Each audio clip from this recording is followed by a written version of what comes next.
Welcome to Healing Beyond the Trauma. My name is Megan Alves. I'm a licensed clinical social worker. And this podcast, I want to break the stigma around mental health and have real, unfiltered conversations about healing. Some stories are going to be raw, even triggering at times, but they're real and they're honest because healing starts with honesty. If you've ever felt overwhelmed, stuck, or like you're carrying it all, you're not. Here, you're going to gain validation, practical tools, and a new perspective to move forward. Because healing isn't about erasing the past. It's about reclaiming your future. So let's dive in. Hey, welcome back to another episode of Summit to Healing Beyond the Trauma. Again, my name is Megan Alves. I'm a licensed clinical social worker here to break some mental health stigmas. Today, I am deciding to flip the script a little bit. Although our guest today has a story of his own that I'm sure we'll get to, I really wanted to bring someone in as an expert in his field of fitness. Coach Simeon came in today, and I'm so excited. I'm going to let you introduce yourself, Coach, but I met him it was one of the networking events. You were able to be on stage telling your story. But what was really freaking cool, before I let you introduce yourself, is you brought your amazing wife and your daughter to the event, and I got to get to know you guys as a family. And I wish we could just normalize that a little bit more. I just want to say, just bringing the kids, it doesn't always have to be super professional. I mean, I was drawn to you and your wife. You guys are beautiful people. And welcome to the show today. We're going to talk health, fitness, and how it intertwines to mental health. Coach, please introduce yourself. Thank you, Megan. Yeah, that was our first time meeting, was at that at the women's event.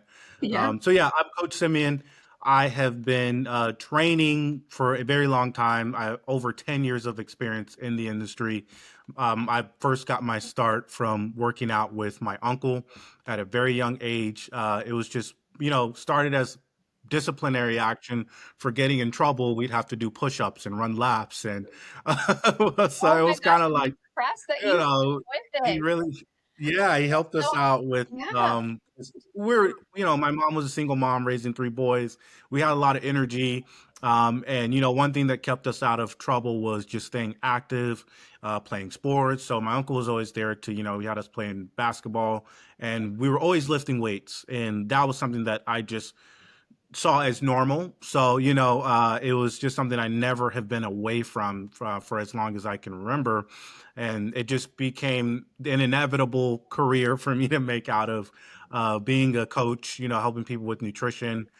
So now, fast forward 20 years later, this is just what I do every single day. And, just being able to help people who don't have that same experience or haven't had the same advantage of being around weights and playing sports all their life, and having health and fitness come as second nature. Just being able to share some of that nuance with them, but as a professional, as an expert. So I'm also an exercise science educator, with one of our trade schools here at Advanced Training Institute. So I was able to take my passion for what I do professionally, what I've done in the industry for 10 years, and then be able to give back to the new and upcoming practitioners who are studying now to, get their first exams as National Academy of Sports Medicine personal trainers. So they'll study to do their CPT, probably might take them about 10 months to, really dive through the material. But if anyone's ever heard of, Advanced Training Institute, it's one of the most in-depth and hands-on schools when it comes to preparing personal trainers, nutrition coaches, corrective exercise specialists, performance coaches for, real world experience while getting their educations and certifications at the same time. So beyond that, I know I could go all day with what I'm doing, but the most important thing for me right now today is focusing on my family. You met my daughter, Megan. So now she's 16 months. And she's running around now and babbling.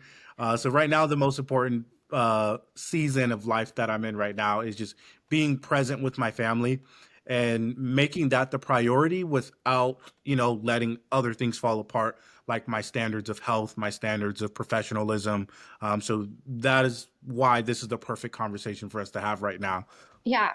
And, on that, a couple things that you mentioned that I freaking love is when I learned that you were an educator in the field. And also, I mean, I think I walked by three ladies and, oh, yeah, Coach Simeon coached me while I was training for this. The way that other people spoke about you was just beautiful. Like, you're great at what you do and you're educated in what you do. And then you educate others. And I think that that's so important because in both of our fields of work, I mean, I'm a licensed clinical therapist. It's a lot of extra work to help those with mental health in this realm. And I make sure to hit those standards. And we know that, I mean, I'm not hating on them, but there's, those mental health coaches out there that have, not the certifications, not the training. And it doesn't Right. mean that they're not great people and that they can't help people. We need helpers of all walks of life, right?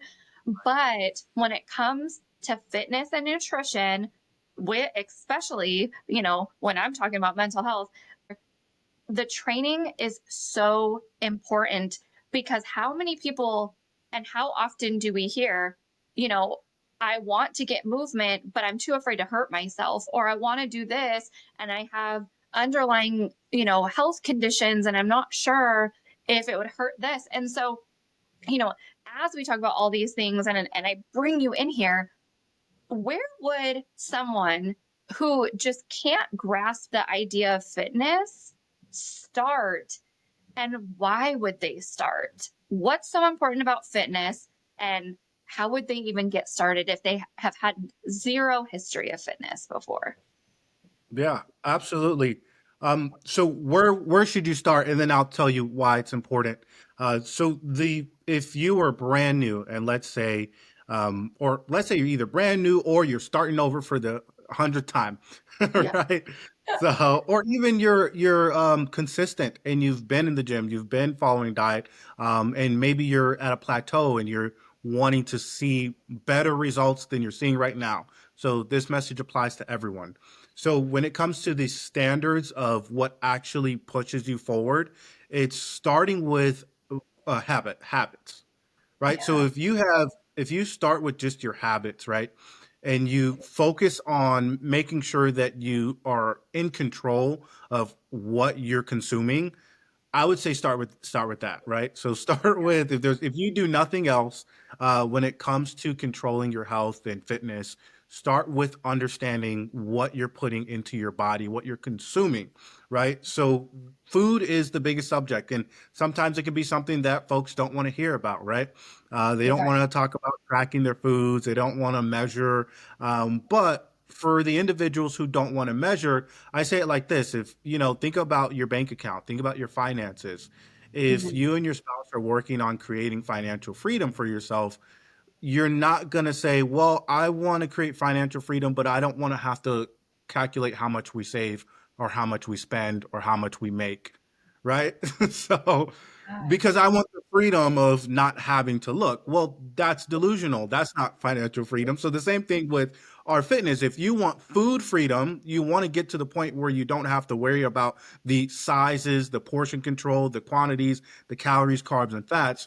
You must go through a period of time where you held yourself accountable and you actually got good at measuring the quantities and frequencies of what you consume. So those are the gates that everyone must go through. And I'm going to give you a plug here because I mean, I've had amazing nutrition and fitness or macros coaches.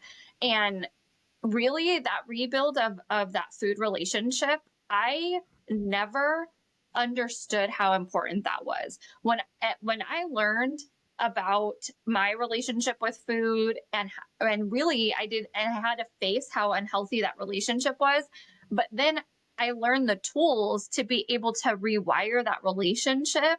uh it was Mhm. really beautiful. And I'm going to give you a plug because I remember going to your website and you have some cheat codes for Oh, yeah. free on your website. And so I'll make sure to link those in the show notes because they are on point. And I mean, the fact that you give those away for free is huge. So it's definitely a starting point for those of you that are like, what are you even talking about with macros? What is that?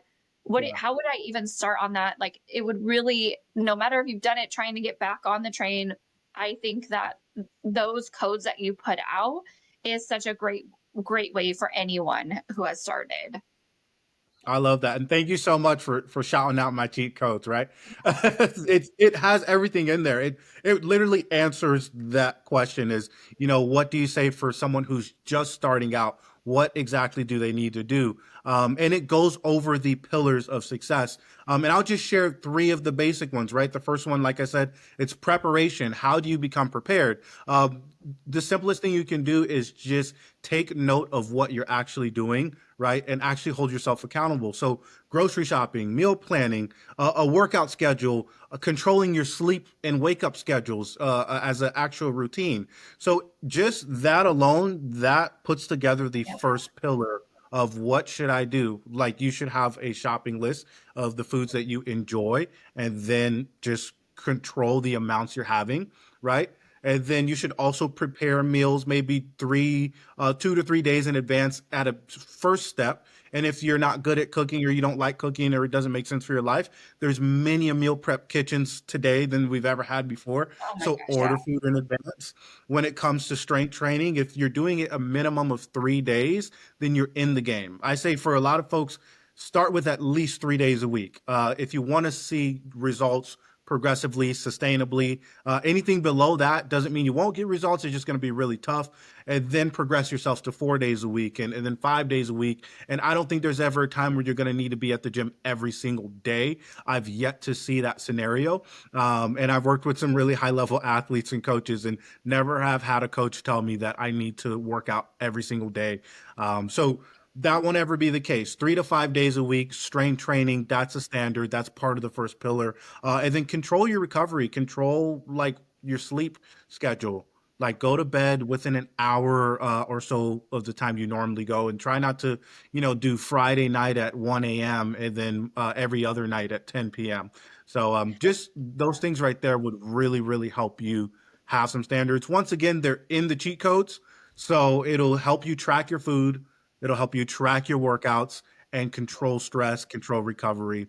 And that'll help anybody, start seeing better results. And I have to say, with everything that you just talked about, as I asked the question earlier of like, why would it be important? Everything that you just mentioned not only is going to help that the physical health side of things, getting that Mhm. food in check and starting to track a little bit of what that looks like, meal planning and prepping, getting adequate sleep. I mean, Yep. not only is that for your physical health, but since we're also talking about mental health, I mean, that is also a foundation that more times than not, I spend more time in my clinical setting working with those foundations before Yep. I even dive into hardcore mental health work. Because without those foundations for mental health, we're missing a really important piece of the puzzle. And you said something really important that I want to like really highlight is accountability. You've got to take accountability and look at yourself. I mean, there's a great way, it's like the mirror technique. If you look at yourself in the mirror and really take accountability of where you're at, it doesn't mean that you have to judge yourself, right? But really saying, okay, staying up every night until midnight and trying to wake up at 5 a.m. is not going to be sustainable for my physical or my overall mental health. It's Oh not yeah. gonna give you results, right? I'm gonna be cranky. I don't know about you all listening, but nobody wants to be around me if I have multiple nights of 5 hours of sleep. And Oh so, yeah. and I'll never forget. I want to highlight, the idea of meal prepping because so often I hear people say, "How do you have time for that?" Good for you that you take all this time for that. And I don't know how I would be able to survive without meal prepping. It doesn't have to be complicated. It could be really simple. And I mean, you can give some tools on that, but I started meal prepping. I didn't really know about meal prepping until it became a survival technique because I was in grad school. I had two Oh. kids under the age of 5, and my husband ended up taking a job out of town. So I was in a fast track grad program working, doing my internship and mommyhood. And I was like, getting home sometimes 7 o'clock at night. If I didn't have those meals prepped, Oh it was yeah, fast food every night. And it's then I over felt with. horrible. The kids didn't, they were snacking, they didn't feel great.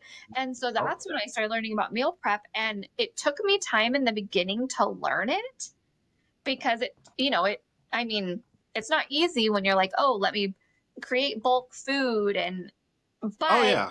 as I simplified it, I was like, give me three solid proteins, give me three solid carbs, and give me a ton of vegetables. Like, and I'll make some things out of that.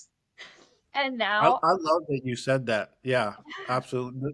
The three solid proteins, vegetables, fruits, right? And that's actually in our cheat codes, we talk about creating a staple foods list.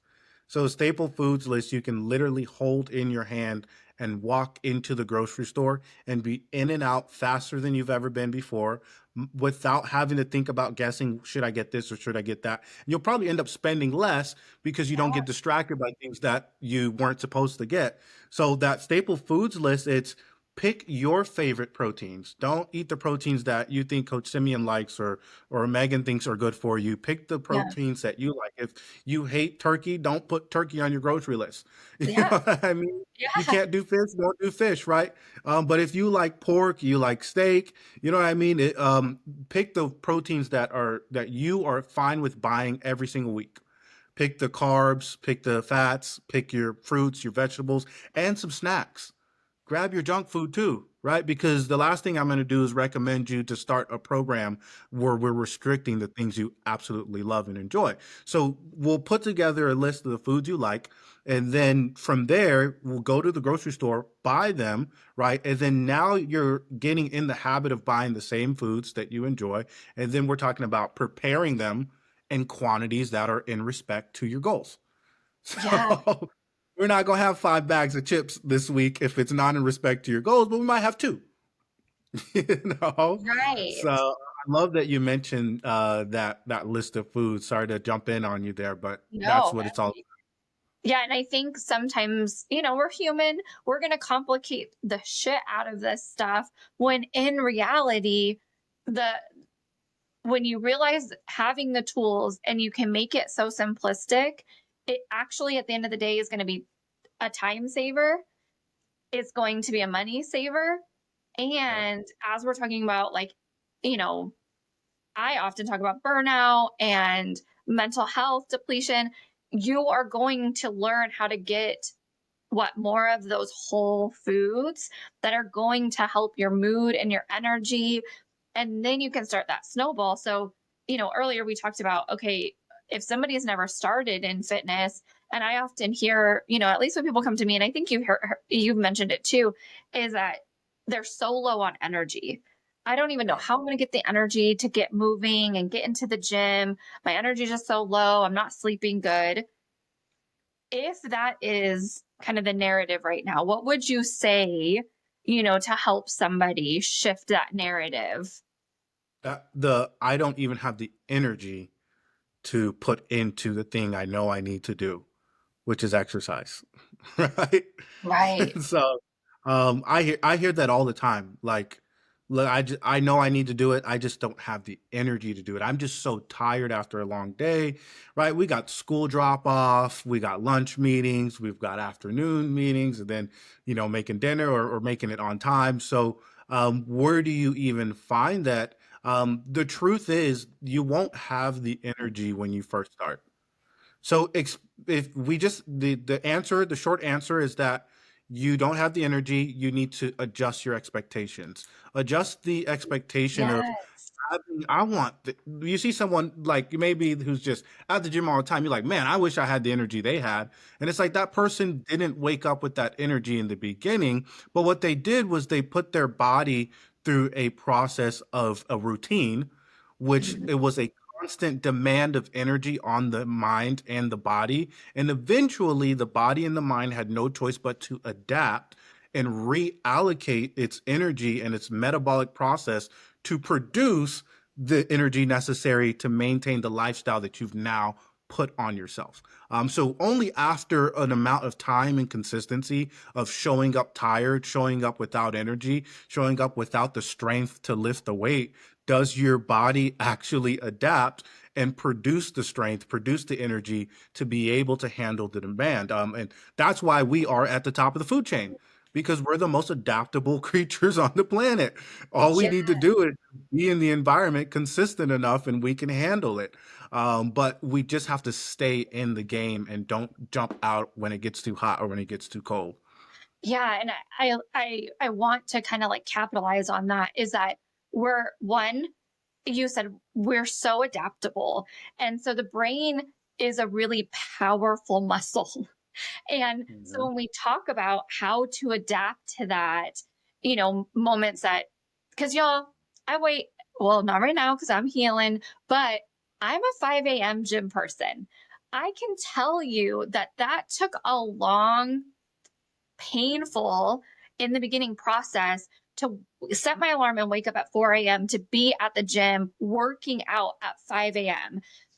Yeah. I was not motivated every morning. I did not feel great to wake up at that time every morning.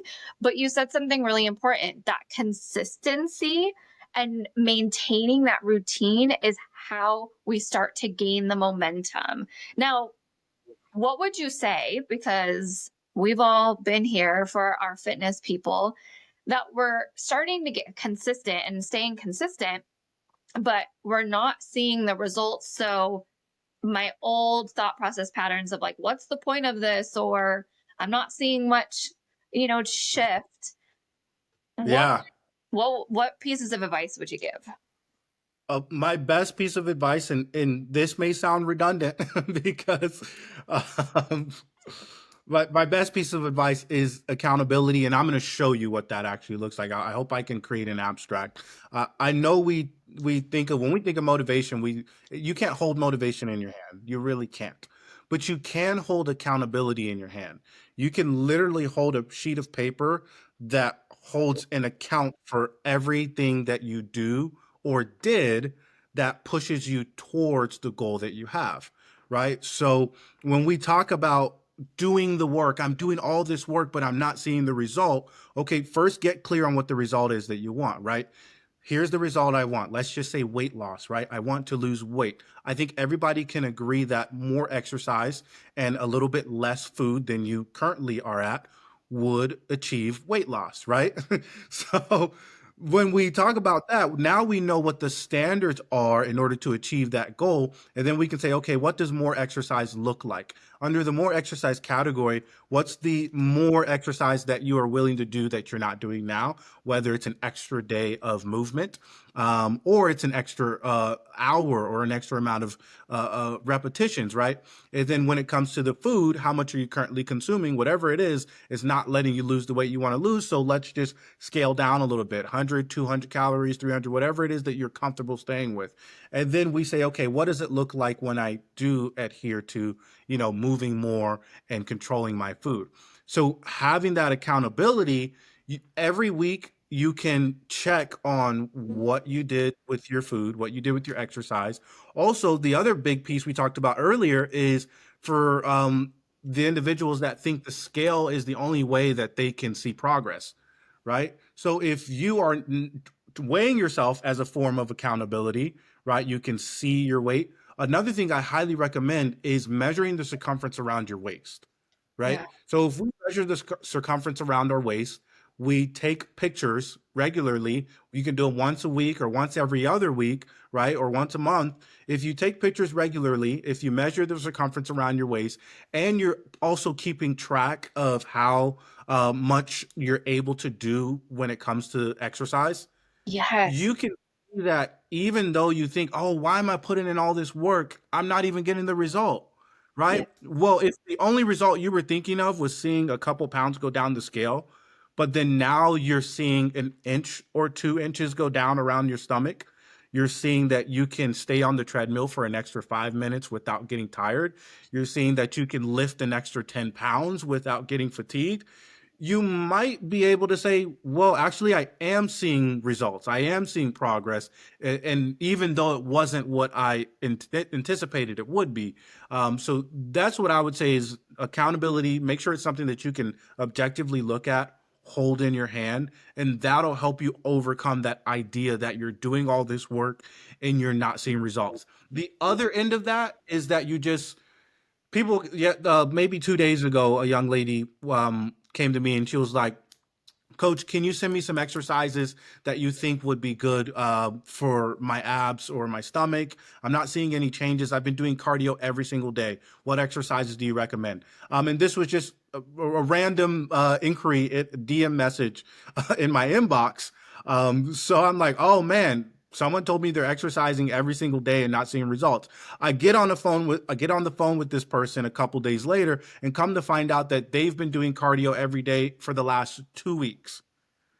Oh, Number one, congratulations for being yeah. motivated enough to stick to it for 2 weeks. But realistically, 2 weeks time isn't enough to pass the judgment and say that I'm not seeing results and what I'm doing is not working, right? So I say, observe the standards before we make the judgment on whether or not we're seeing results. That's the other end of it that I don't want to skip out on. Yeah. And I think, you mentioned something that I want to highlight on is how important it is to take time to document and track what you're doing. If you're only measuring by scale, I know as a fitness person now that it's not going to be very motivating at times. And Right. especially as a woman, like we're going to fluctuate around our hormones and y'all going to get pissed off. We're going to get mad. But if you are tracking, and I'm also going to add in there for the mental health aspect, because oftentimes I hear, like starting this movement, I don't have the energy, things like that. Sometimes we have to have a bigger goal and a Yeah. bigger why than just the Yeah. weight loss, Yeah. right? And so being able to identify what that bigger goal is can help when that motivation isn't there, even though I'll always say that motivation's bullshit because you just got to stay consistent and determined to help continue the cycle of change that you want to achieve. And so if you can place that why as that, last stepstone, but then continue to remind yourself, right? So if you're documenting or tracking, put the why on every paper, put the reason that you're showing up for yourself on every paper and make it bigger than just the number on the scale, right? If you have, like, I just had somebody tell me the other day that because I was consistent about asking them about their daily movement, they finally started just taking a little bit of a walk and walking, for 10 minutes. Freaking high five. You got outside and you got some fresh air. I was super excited for you. And then Yeah. over time, that 10 minutes turned into, I think he mentioned like getting up to 5 miles of walking. And he's like, my head Yeah. was super clear, my mood, I wasn't craving some of the mood altering substances. And that shift started to change. And just, last week he like went to Disneyland and he was like, Megan, I like walked, those, I don't even know how many steps you get at Disney, but it's a lot if I can remember. And he's like, it was nothing. And so these little things that I was doing helped Yeah. me get my goal that when I was at Disney, I can enjoy it without like the aches and pains and feeling Mm. fatigued. That why continued, he wanted to get those steps in and enjoy Disney, continued that consistency of him showing up. Oh yeah. I love And that. yeah, And that's yeah, absolutely. The why factor is huge and like you said, it's not just about like sure, you might need to lose 20 pounds because your doctor said so. But if you can attach that 20-pound weight loss goal to wanting to be able to get through the Disneyland theme park with your family, hold your kid up on your shoulders without having to put them down, or maybe rotating the next kid in without having to take a break. If you can tie that goal to how is it going to benefit the people around me that I care about the most, yeah, then that's where I find that fire personally. Because you wake up on days and you're like, I'm okay with not doing anything for myself.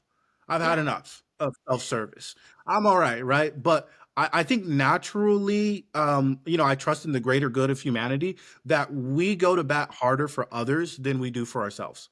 Yeah. And it's just this weird natural instinct, to just do more to serve others, and more than we would do for ourselves sometimes.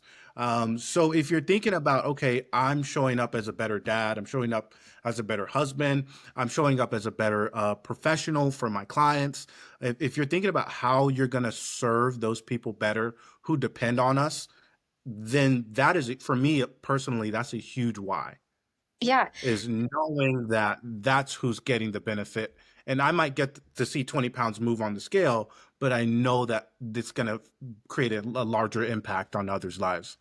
And I will say this is I think I can speak for most women. I'm not going to say all, but when my husband is working on himself, taking time to go to the gym, taking time to for himself, go for a run, it is so damn attractive. Please take that time. I know you're going to come back better to me. I know you're going to be more present for our kids. I know you're going to be able to live longer and be healthier. It is, so important. But I will say that I often hear, in my clinical setting and just talking with people is I feel selfish. I feel like I'm taking time away and I feel guilty for this alone time away from my kids, away from my partner.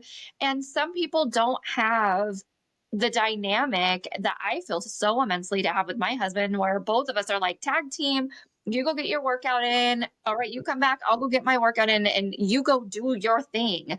And we know how important that is, but we know that that's not always realistic in every relationship and every dynamic. So when we talk about guilt and how to prioritize ourselves, what how do we, as you said, showing up for your family, how do we reframe that and how do we work around that when that's present?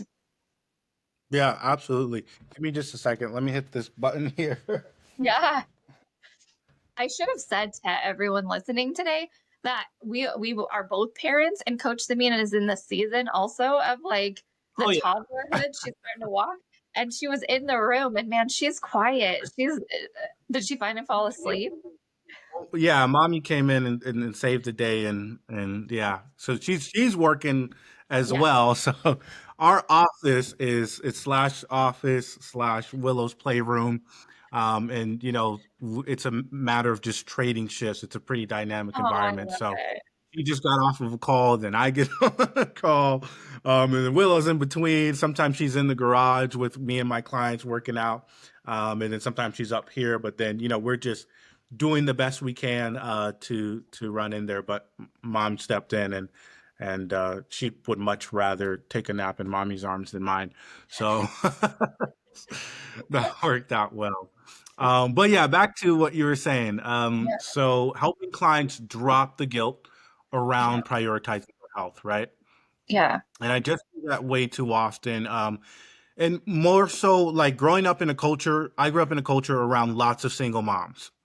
And that is where I can personally relate to the most and see it the most, hear it the most. It's I do everything for my kids, and then I serve me last.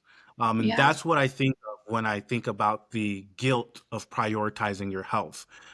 So the thing is we just got to shift the mindset, right? Guilt comes from believing that your health is stealing from someone else, right? Right? You Mhm. think that prioritizing your health is taking something away from the individuals that you are responsible of taking care of. And the truth is, it doesn't. That's just the simple truth. It actually protects them. So if we Yeah. can that mindset around it, you're taking something away from them. You're not taking anything away from them. You are protecting them. You are investing into an insurance policy, you know. Mhm. So you don't lose that time with your kids. You are leading them by example. So think of it like that. Think of it. So even if it's, for someone like me, where I'm like, man, how do I stay as present with my daughter as possible? Every little moment counts right now. I hate to be in the gym for more than 90 minutes now. Where before I used to love, I'd be there all day, but now it's just like, let me make sure that what I'm doing is, what I need to do, but also, how can I, bring the gym home?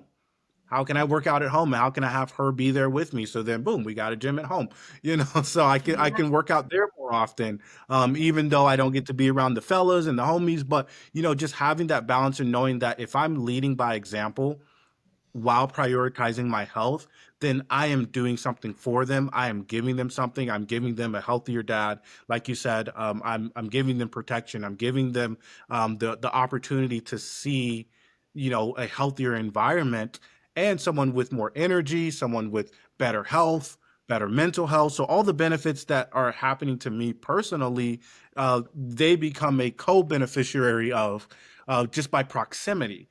So Yeah. that's I find the biggest thing is, and I hope everyone else who feels guilty for taking care of themselves, right? Like, the mom of three feeling guilty, um, until her son asked to work out with her, right? Right.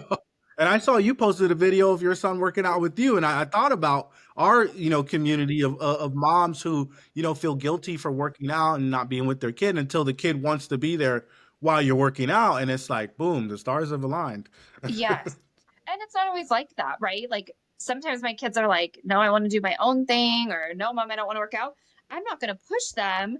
I'm going to continue to stay consistent by modeling and just like, I get to come home like when I'm working out at the CrossFit gym, I'll like go to my oldest and like, guess how much I deadlifted today? And at the end of it, he's like, what?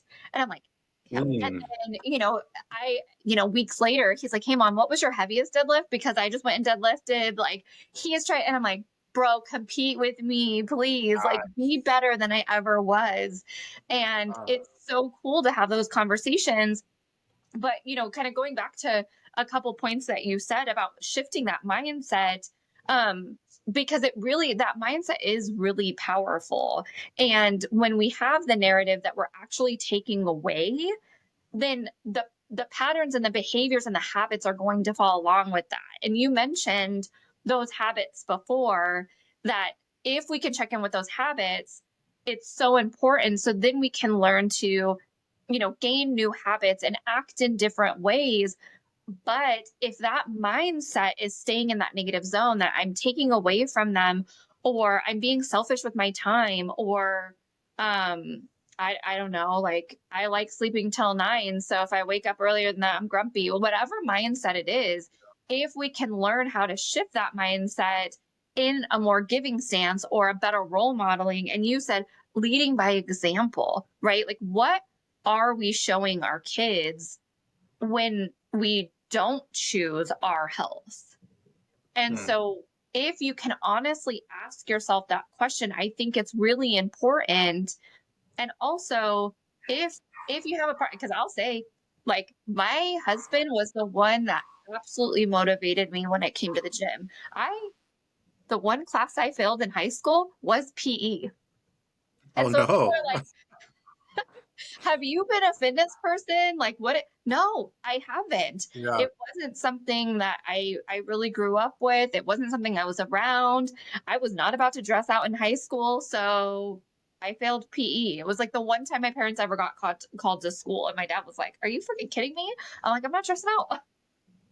Wow. I would have never guessed. Yeah.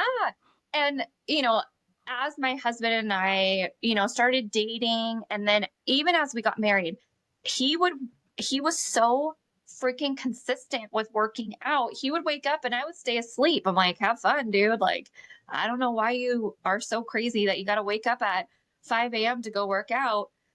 But his continuous consistency, and then the better mood that he was in, he'd come home like on fire, right? Like he'd come home from working out in such a good mood. And I'm like rolling out of bed, like half ready to start my day. And him continuously role modeling that, I was like, all right, fine. Let me check this out. And honestly, as we then started having kiddos, and as a mom, like I just kind of really started to lose myself. And our connection was so important that, one way for us to connect was to get into the gym together. And Oh yeah. so that consistency continued to impact my choices. And finally I was like, fine, I'll wake up at 4 a.m. and check out what this is about. And now it's like so fun. It's like a date activity instead of going out and drinking, which, we'll go out and drink and have dinner together every once in a while. But our main, I Yeah. guess, joy, and like we know our goals at the end of the day. So sometimes the CrossFit morning workouts is our dates, and it's so fun now. That's amazing. I love that you shared that testimony because, I find there's, a couple different scenarios, and best case scenario is like, what you guys are doing. The both of you are in it together. You both love fitness. You love going to the gym. You guys are in the gym together, literally doing events together. And some folks may be like, man, well, if I had someone like that, then I'd be in shape too. And it's like, well, it didn't start like that. You know what Correct. I mean? You Yeah, just my told the story husband just that like you to you watched last him get up while you stayed in bed. And people yes. don't see that, So I'm so glad you shared that, because everyone wants the perfect scenario where, the two of you are in there working out every day and you both love fitness.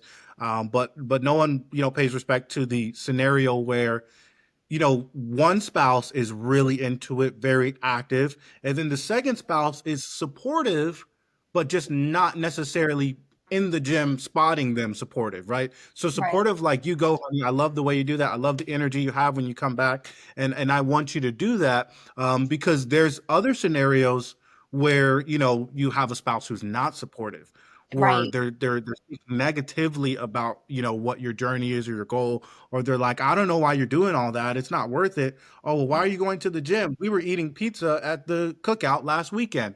You know what I mean? So, some people have that scenario where the spouse is actually negatively impacting it, and they don't have the support of someone who's, motivating them, verbally cheering them on. And it's great that you shared that didn't always look the way that it is right now. Right. And I think that that is such an important scenario to talk about. And I think that that's really where we breed a lot of different emotions if one partner wants to better themselves and another partner doesn't. And they're not, and maybe even that they don't, they just, aren't quite there yet, or whatever the scenario may be. When those relationship dynamics are there and one person is ready to grow and the other person isn't ready to grow, how do, as a coach, I'm sure you've seen it, how do you navigate that? And I would venture to say create that support for them. But what if they don't have support like you and I just yet, right? To encourage and support them to do better for themselves. What would you just say to those people in those dynamics right now? I love it. So there's two things, and I'll start with the hard truth. The hard truth is that the reason why you feel like your spouse doesn't support you, your family members don't support you, or every time you say you're going to go on another weight loss journey, your friends, no one's showing up and supporting you. Well, the truth is you're talking about the individuals that have known you for decades and they've never seen you commit to it before. So you've never actually given them the evidence to believe in you. So you shouldn't expect them to have this entitled belief in you and all this support and roll out the red carpet and be ready to, just dive in with you because you haven't shown them a track record of being someone who commits to this. So don't get mad that your husband offered you to go out for burgers a week into your new diet. Don't get mad at him. He just never seen you commit before. He Right. has no recollection. So that's the hard truth is that you just haven't shown the track record, and that's why you're not getting the support. And then, so what do you do anyways, right? Number one, you do it long enough that everyone will eventually fall in line, right? It's never too late to change people's minds. I'm constantly changing people's minds who have grown up with me and are watching a completely different Simeon that they grew up with, and they're like, "Whoa, dude." Right? And I'm still doing it, but again, I'm not thinking about that in the moment. But Yeah. sometimes it's nice to get some random messages here and there. After 10 years of putting in the work, it's finally like, oh, okay, I see you now. So those are going to be the people who's hardest to convince and get the support from.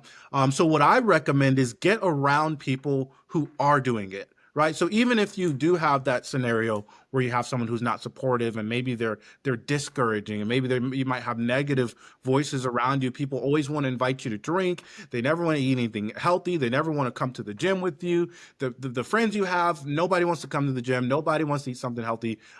Get around people who are doing it. Get around Yeah. people who do go to the gym. Get into a community, right?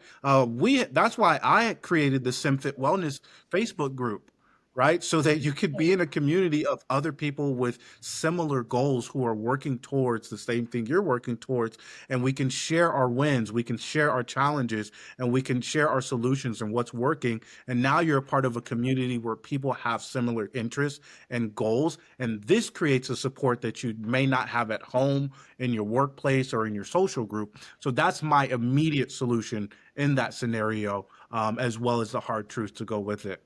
Yeah, sometimes the people around you aren't going to be your best motivators, but do the work as you're doing the work to better yourself is to find those people that are going to be those supporters. So not only do you need to try to get into it, you can start by yourself, but it's going to feel lonely. Yeah. And doing something over nothing is so, so important. I will always, always say that, if it's dancing in your room, doing some push ups and some jumping jacks, if you're starting somewhere, it's so important.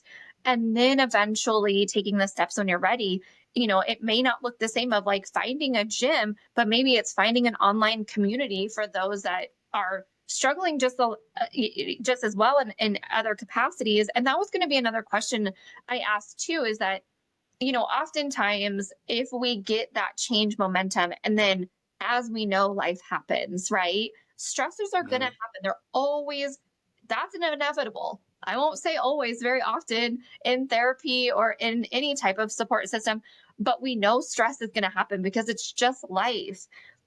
Yeah. And so, how and why would we stay consistent in fitness even in the thick of stressors, and how do we stay there? What would you say? Yeah.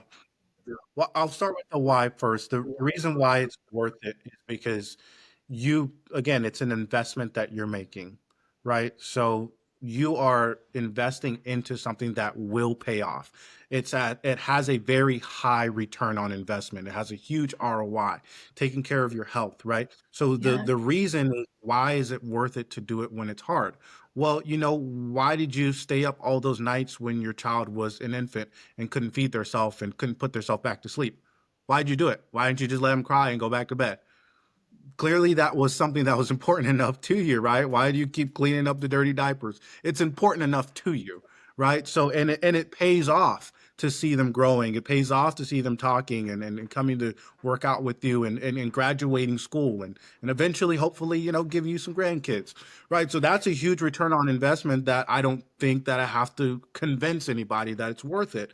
But why is it worth it to stay in the game for your fitness is because if those things are important to you, or if are other experiences that you want to have in the next 5 years, the next 10 years that you want to be around for, do you just want to be there? Like, do you just want to be like the sofa and the furniture, or do you want to like actually be a part of it? Do you want to be engaged? Like, do you want to still have your wits and make an impact and create a better experience, not only for yourself, but for the people that still want you to be there? So that's why it's totally worth it.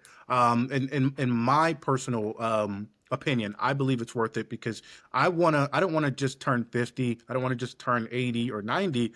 I want to be a badass 80-year-old that still can do shit. You know what I mean? Right. That still define the odds. So I want to be present. You know what I And mean? I so, don't want to just survive. yeah, and when we have that end goal, right? Like when we think about our older self, that's breaking a lot of generational cycle, you know, what we consider as being old and what happens when we get old and the knowledge that we have about what old looks like. You got to break a lot of those things that hold you back, and narrative wise. But when you have that goal that when I'm 80 I still want to be able to be a badass and have the energy, well, that's also going to take even when there's stressors and setbacks and things that, you know, the thoughts that want to hold you back from taking that step of getting into the gym or getting movement, well, hard truth is you're not going to make that goal that when you're 80, you haven't done the things to be that 80-year-old badass, right? And so Right. the small steps, when you have that big goal, those small steps every single day, even when you don't feel like it, when those stressors are there, is gonna get you to that goal or keep you from that goal. That's for Absolutely. sure. And you shared something super important, like when we think about our elders and we think about the trauma of our genetics. And so my dad passed away at 60. And Mm, the first thing I thought in the depth of my depression was, man, I just need to get that far. yeah, Like that was now a bar set for me, was to live and survive to 60 years old, right? right. But the other part was the last 10 years wasn't so great for him anyways. You know what I mean? So the last 10, 20 years were quite a struggle for him, and he didn't have the best health. So it's not just surviving and making it. If you have any family members that you have watched struggle through life-threatening diseases or health issues, at an elder age, or whatever age that you haven't reached yet, then I would say then that is a reason to stay in the game, is to make sure when you get there, when you get to that age that you've watched a loved one struggle, that you're not repeating the cycle, Yep. that you're not also struggling, right? That should be a lesson to say, I better get it together now so that I can enjoy it then. So whatever I'm going through right now, the inconvenient schedule, the stressful work environment, the chaotic home balance, it's going to be worth it when my these people that depend on me get to see a healthier 60-year-old, a healthier 80-year-old. I want them to experience a healthier person, and I don't want them to have to, see me go away early. Yeah. So when I think about it like that, I'm like, that's a big, big why for me. But as far as a solution, I would say anchor, like, for if you're, let's go back to present day. If you're that busy professional, right? You're high performing parents, right? So you've Yeah. got the school drop off, you got the lunch, you've got the afternoon meeting. Anchor, and you have no time to make it to the gym. It just ain't happening, right? Try anchoring 3 workouts, or 3 exercise habits that are around the existing parts of your day, right? So if you can pop out 10 minutes after that school drop off, right? Immediately Yeah. after, you know what I mean? Drop the kid off, pull over in the park right next to the school. There's always a park, and you just get yourself 10 minutes of movement that you are capable of doing, right? And then the lunch break, you schedule in another 10 minutes right on the back of that lunch break. And then right after the meeting, like, we're going to get off of this meeting and we'll go for a walk or something. And you schedule it as a non-negotiable, the same way you've got your meeting scheduled, right? Right. You guys have things that are non-negotiable schedules in your calendar. So now we're not just surviving the calendar, we're owning the calendar. And it's not about finding the time, it's actually protecting the time. Oh, I think that that in and of itself is something that we all need to hear, right? You make a schedule for work, you make a schedule for those non negotiables, you make this schedule to go out to dinner and have drinks with the friends, whatever it may be. Schedule your movement, schedule your nutrition, and then make that non negotiable if you have that big goal. Because not only, like you talked about, the busy mom, like running all over the place, the busy dad, the entrepreneur, like we can put any of y'all, I can almost guarantee that, into this category and say, if you're scheduling that busy stuff and you don't schedule the time for some movement, some good nutrition, y'all going to tap out at one point. You're going to burn out, you're not going to feel good, and it's not going to be sustainable. But if you rework the system in your calendar and start to own that time again, you're going to get back on top of your mental health.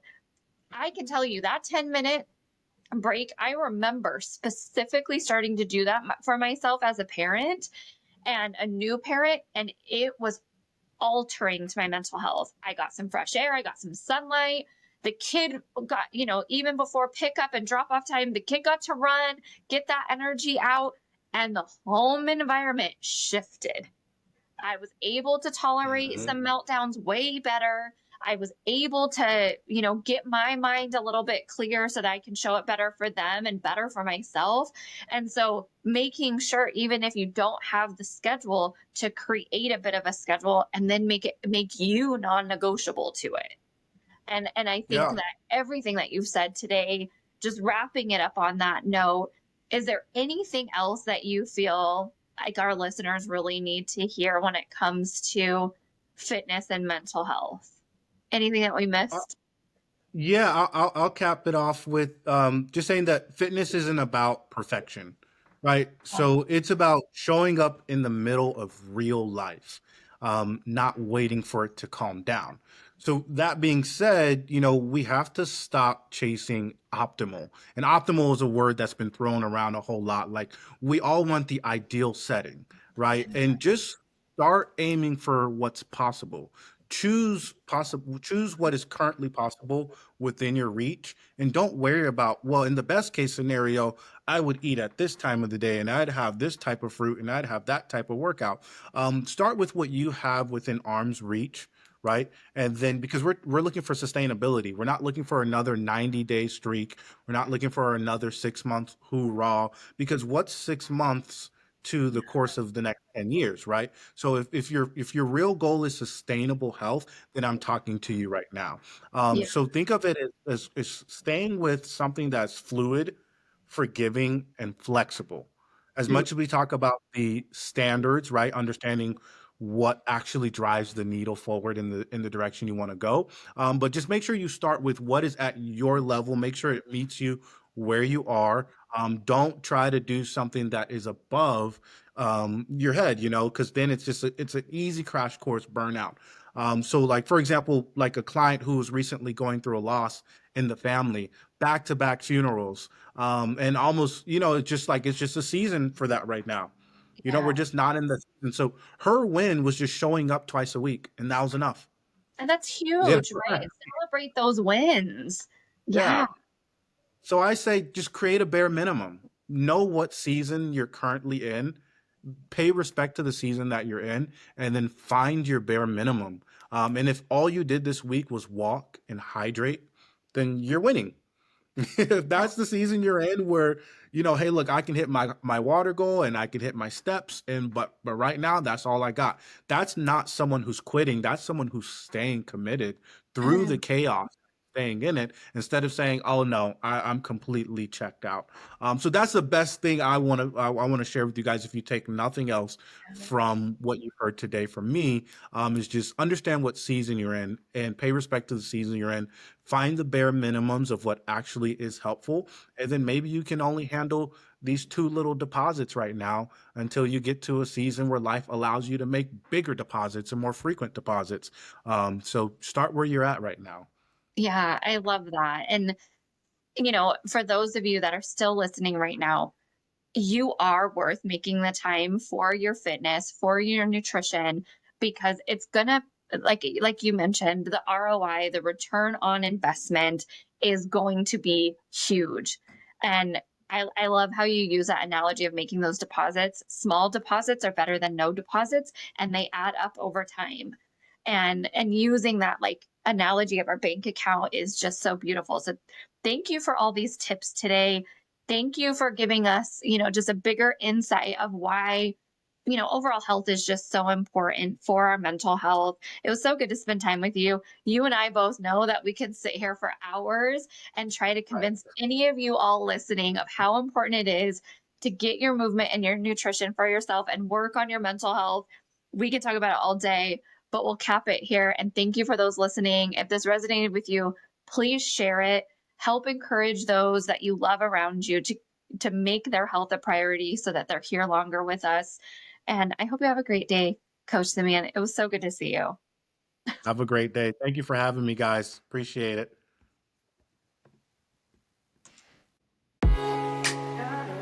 Thank you so much for listening today. I hope you gained what you needed to hear today. Healing isn't about erasing the past, it's about the strength of moving forward. If today's episode resonated with you, take a moment to share it with someone you love, because when we share with love, we help to break the stigma together. If you want to connect with me and learn more about what we're doing over at Mental Summit to break these stigmas, please connect with me over at mymentalsummit.com. Keep showing up, keep growing, keep going together, and remember you're not alone in this.